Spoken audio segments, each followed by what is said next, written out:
السلام علیکم۔ کل D G I S P R صاحب نے ہندوستان بارڈر پہ جو وائلیشن ہو رہی ہے اس کے بارے میں بڑی تفصیل سے اب ثبوتوں کے ساتھ ساری ڈیٹیل رکھ لی ہے۔ آئیے ایک تجزیہ کرتے ہیں کہ کیا ہندوستان واقعی پاکستان سے جنگ کرنا چاہتا ہے۔ ہندوستان کی الیکشن کی تاریخ یہ ہے کہ وہ پاکستان دشمنی وہاں ایک بہت بڑا فیکٹر ہے، اور بہت سارے اینٹی پاکستان ووٹ اس پارٹی کو پڑتے ہیں جو جنگی جنون کا ماحول بنا دیتی ہے۔ لیکن حقیقت کیا ہے؟ اس وقت ہندوستان معاشی طور پر ایشیا کی بہترین اکانومی بنتی جا رہی ہے۔ چائنا کے بعد اس کی معاشی گروتھ بہت قابل رشک ہے۔ آپ دیکھیے کہ پچھلے مہینے انہوں نے سری نگر میں G20 ممالک کی کانفرنس کی۔ انہوں نے اکانومی میں یہ کیا کہ made in India Mercedes electric car بنائی جو ایک چارج میں 850 کلومیٹر چلتی ہے۔ وہاں پہ ہندوستان میں 2 ایپل سٹور کھل گئے، اور ہندوستان نے 18 ممالک کے ساتھ ایگریمنٹ کیا کہ اب ان کی تجارت ہندوستانی روپے میں ہوگی۔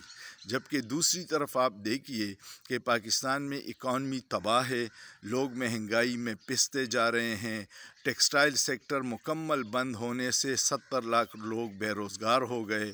موبائل مینوفیکچرنگ کی 24 فیکٹریاں بند ہو گئی۔ آٹو پارٹس مینوفیکچرر نے خبردار کیا ہے کہ بہت جلد ہم اور کار مینوفیکچرر بند ہو جائیں گے۔ کون سا ایسا سیکٹر ہے جس میں پاکستان اور ہندوستان کا اس وقت مقابلہ ہو سکتا ہے؟ جبکہ سال پہلے ہندوستان کی اکانومی بہت بری طرح متاثر تھی، اور پاکستان کی GDP گروتھ 5.8% تھی، اور اس وقت ایشین ڈیولپمنٹ بینک اور ورلڈ بینک نے کہا ہے کہ یہ اس سال 0.24% رہنے کا خدشہ ہے۔ تو ایسے میں ہندوستان کے تھنک ٹینکس سوچتے ہوں گے کہ جو اپنے ہی ادارے اور اپنے ہی لوگ اپنے ملک کو تباہ کر رہے ہیں، تو ہمیں گولی چلانا یا ایک گولی ضائع کرنا دانشمندی نہیں ہے۔